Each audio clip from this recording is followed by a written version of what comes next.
A graça e a paz a todos. Aqui é o pastor Valmir Vieira e hoje eu vou trazer uma palavra de Deus para você, como sempre esperando que você a receba com muita paz no seu coração. A palavra está no livro de 1 Samuel, no capítulo 15, a partir do versículo 16, a palavra diz assim: Então disse Samuel a Saul: Espera, e te declararei o que o Senhor me disse essa noite. Respondeu-lhe Saul: Fala. Prosseguiu Samuel: Porventura, sendo tu pequeno aos teus olhos, não fosse por cabeça das tribos de Israel, e não te ungiu o Senhor rei sobre ele? Enviou-te o Senhor a esse caminho e disse: Vai e destrói totalmente esses pecadores, os amalequitas, e peleja contra eles até exterminá-los. Porque, pois, não atentasse à voz do Senhor, mas te lançasse ao despojo e fizesse o que era mal aos olhos do Senhor? Então disse Saul a Samuel: Pelo contrário, dei ouvidos à voz do Senhor e segui o caminho pelo qual o Senhor me enviou e trouxe Agag, rei de Amaleque. E os amalequitas os destruí totalmente, mas o povo tomou de despojo ovelhas e bois, o melhor de designado, a destruição para oferecer ao Senhor, teu Deus, em Gigal. Porém Samuel disse: Tem porventura o Senhor tanto prazer em holocaustos e sacrifício quanto em que obedeça a sua palavra? Eis que obedecer é melhor do que sacrificar, e o atender melhor do que a gordura de carneiros. Porque a rebelião é como o pecado de feitiçaria, e a obstinação é como a idolatria, e culto a ídolos do lar. Visto que rejeitasse a palavra do Senhor, ele também te rejeitou a ti, para que não sejas rei. Amém? O primeiro livro de Samuel, ele foi um livro escrito entre 931 e 722 a.C. O autor do livro de Samuel, ele é um autor incerto, mas provavelmente esse livro foi escrito, talvez, né? Existem alguns estudos que ele tenha sido escrito pelo sacerdote Abiatar, tá bom? Israel, ele foi governado por juízes que Deus levantou em momentos cruciais da história da nação. E nesse momento, a nação, né, ela começa a pedir, ela foi pedindo um outro rei. Mesmo assim, o povo, né, ele havia se degenerado, mesmo com os juízes que Deus havia levantado, o povo havia se degenerado politicamente e moralmente. Templo profanado. Inclusive, olha como é interessante, inclusive os próprios filhos de Samuel, eles não eram reflexo do pai. O pai era de um caráter piedoso e os filhos não. O povo não confiava nos filhos de Samuel. E na medida que o povo ia envelhecendo, o povo ia falando o quê? Nós queremos um rei. Nós queremos um rei. Então Deus levanta Saul. Saul foi escolhido como rei. Contudo, o seu ego, a falta de sabedoria, a escolha dele que ele tinha de ouvir outra voz, fez com tudo que não agradava a Deus. E nesse texto a gente está vendo já Samuel falando de coisas que foi dada uma ordem para Saul e Saul não cumpriu. Porque ele inclusive fez um papel de sacerdote, onde na verdade ele tinha a obrigação de esperar Samuel. Mas não, ele quis ser sacerdote. Rei é rei. Sacerdote, sacerdote. Cada um tinha que cumprir a sua função designada por Deus. Toda autoridade é dada por Deus. E Deus falou: você vai ser rei. E não sacerdote. Ele quis fazer o papel de sacerdote. Mesmo assim, ele reinou ainda por 40 anos, mas ele reinou sem a presença de Deus na sua vida. Onde não há a presença de Deus, não há vida. Eu vou repetir para você. Onde não há a presença de Deus, não há vida. A desobediência de Saul trouxe consequências severas para ele, para a família e para todo o povo. Todo o povo. Muito ruim. Olha só, a palavra diz assim: Porém Samuel disse: Tem porventura o Senhor tanto prazer em holocaustos e sacrifício quanto em que obedeça a palavra, eis que o obedecer é melhor do que sacrificar, e o atender melhor do que a gordura de carneiro. Agora presta atenção. Porque a rebelião é como o pecado de feitiçaria, e a obstinação é como a idolatria e o culto a ídolos do lar. Obedecer. Quando você entende a palavra, quando a palavra entra em você, você honra a Deus. E quando você honra, você automaticamente obedece. A rebelião, ele diz aqui muito claro, é um pecado de feitiçaria. Amados, eu já vi isso em várias igrejas, rebeliões dentro de igrejas. Dentro de igreja. Igreja se partindo no meio, aquela confusão, eu sou de fulano, eu sou do pastor tal, eu sou do pastor aqui. Totalmente errado.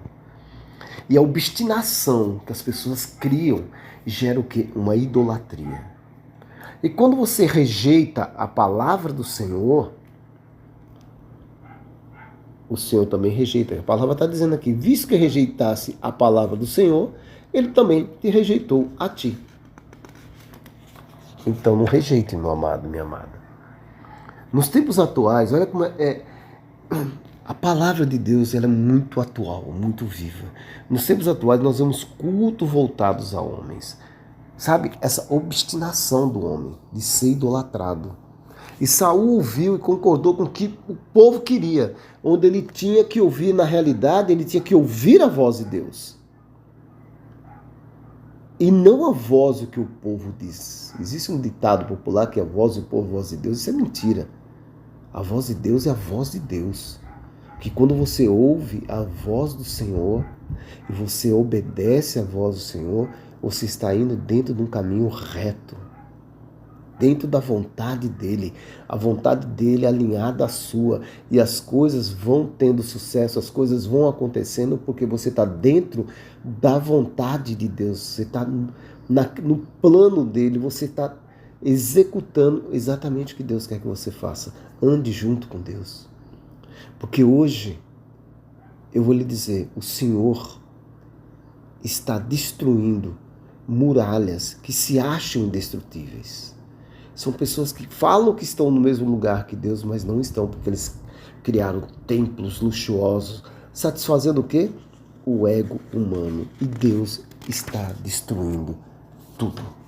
Destruindo isso. Porque nós temos que nos voltar ao Senhor. Pastores hoje cobram mentoria.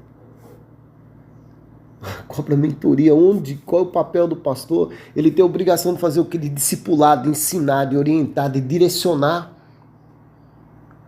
E nós estamos vivendo um tempo onde se é cobrado, eles chamam mentoria. Onde nós temos que, como pastores, nós temos que estar ensinando as ovelhas que Jesus nos deu para cuidar, que as ovelhas não são nossas, são dele. Olha, o primeiro homem que estipulou um preço para levar pessoas à presença de Jesus foi Judas. Nós estamos brigando, dividindo a igreja por ideologias, teorias, coisas absurdas. Analise comigo. Como foi o primeiro homicídio? Foi por causa de um culto que Deus não recebeu. Temos bênçãos por troca de adoração. O homem sendo adorado. Nós temos que parar para começar a pensar. Nós temos que parar para começar a analisar o que é que está acontecendo com as igrejas, o que está acontecendo dentro de nós, o que é que nós estamos ouvindo, quem é que realmente nós estamos ouvindo. Olha só, o primeiro a prometer bênção em troca de adoração foi Satanás. Pense nisso. O que é que você está vendo? O que é que você está ouvindo? O que é que você está lendo? Você está lendo a palavra todos os dias? Mas Deus também, da mesma forma que eu falei, Deus está destruindo essas fortalezas, está destruindo essas muralhas, Deus está levantando pessoas que ouvem a sua voz. Deus levantou Davi, um jovem que cuidava das ovelhas do seu pai. De qual ovelha que ele cuidava? Do pai. Qual ovelha que o pastor tem que cuidar? Do Pai. Davi ouvia o Senhor e tinha temor, honra e obediência a Deus. Davi soube se arrepender e se humilhar quando foi necessário. Mas nós temos que fazer a mesma coisa, arrepender e se humilhar. Por isso que ele era um homem conforme o coração de Deus. Davi, ele soube se arrepender. Está no momento a gente entrar nessa linha de arrependimento, de se humilhar perante o nosso Deus. Nós temos que ouvir o que Deus está falando.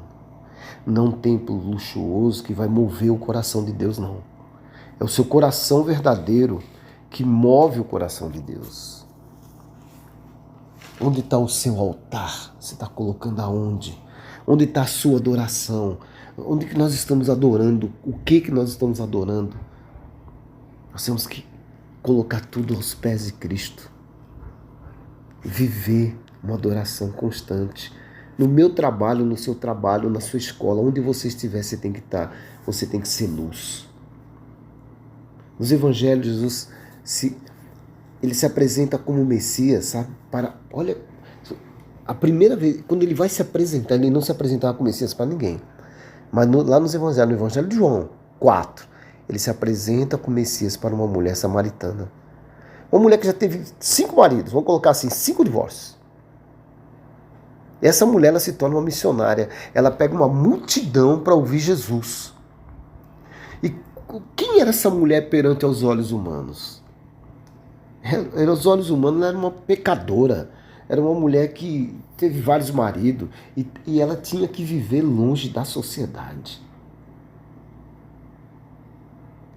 Então ela estava num templo luxuoso, ela estava com carros lindos e mostrando na mídia com seguidores. Não, nada disso. A Maria Madalena, uma mulher que tinha opressão espiritual, que Jesus expulsou vários demônios, ela foi a primeira pessoa a ver Jesus ressuscitado. Sabe, Jesus, que é o nosso modelo. Jesus que nós temos que seguir. Cada palavra dele, entender, absorver. Ele ouvia e obedecia ao Pai. Sabe, Jesus trouxe salvação para o mundo. Quando ele estava na cruz, que ele disse tetelestai, ou seja, está consumado. Naquele momento, Jesus pagou a nossa dívida. Naquele momento, Jesus nos libertou das garras de Satanás. Jesus nos justificou. Jesus nos tirou das trevas para a luz. Então o que nós temos que fazer, amados? Ouvir, honrar, obedecer Jesus. E o momento é esse. O momento é esse que nós precisamos entregar tudo para Ele. O momento é esse que o mundo está se tornando um caos. E Jesus é salvação. Nós estamos vendo guerras e mais guerras, caos nas finanças, né? Idolatrias em cima de idolatrias, ideologias, coisas absurdas estão acontecendo no mundo. Quando você liga a televisão, quando você vê um jornal, você só vê coisas ruins, matança, assassinato, morreu com bala perdida, e aconteceu não sei o que, você não vê nada. E quando você ouve alguma coisa falando dos milagres de Deus, não passa numa televisão, é algo muito restrito. Mas nós temos que fazer Jesus conhecido, porque obedecer é melhor do que sacrificar. Então não sacrifique sua vida como Saul fez. Saia de rebelião, saia de perto da idolatria e da desobediência. Não faça como muitos aqui fizeram. Não venda Jesus por moedas que você vai se arrepender. Não faça Jesus um negócio. Nós temos que ser líderes. Seja líder, não venda mentoria. Ensine as pessoas, oriente as pessoas, exorte as pessoas, mas faça com que elas conheçam Jesus. Você que está aí querendo conhecer, busque cada vez mais. Quando você quer falar que vai entregar a sua vida a Jesus, entregue tudo, porque é Ele que te deu a salvação. Obedecer é melhor do que sacrificar. Não faça rebelião. Não desobedeça. Viva a palavra de Deus todos os dias. Toda hora da sua vida. Seja luz. Para que as pessoas vejam Cristo em você. E para que ela veja Cristo em você, você tem que se entregar totalmente a Ele. Então, onde você estiver, eu quero orar por você. Senhor, que essa pessoa que esteja ouvindo essas palavras, ela venha entregar a vida para Ti, Pai. Ela venha Te conhecer cada vez mais. Não importa o que ela fez ou deixou de fazer, eu não estou aqui para julgar ninguém. Mas que todos venham Te conhecer mais, Te obedecer. Como está na palavra, lá no Sermão do Monte. Que a gente venha construir a nossa casa sobre a rocha e não sobre a areia. Que venhamos praticar a sua palavra, Pai. Então você entregue a sua vida agora para Jesus. Seja salvo, seja curado da doença que você tiver, seja curado dessa dor física, dessa dor da alma. Que a sua vida seja mudada, que algo novo aconteça na sua vida. Assim como Davi estava ali, cuidando das ovelhas do Pai. Aonde você estiver, que Deus venha tocando você. Assim como Deus tocou Davi, Deus vai tocar em você. Assim como Deus tocou Samuel quando era pequeno, Deus vai tocar no seu filho, vai tocar em você. Assim como Jesus chamou aqueles 12 homens, assim como Ele chamou Paulo, pessoas improváveis, que Ele venha tocar em você e que você mude de vida. E que a sua vida seja extremamente abençoada. Em nome de Jesus. Amém.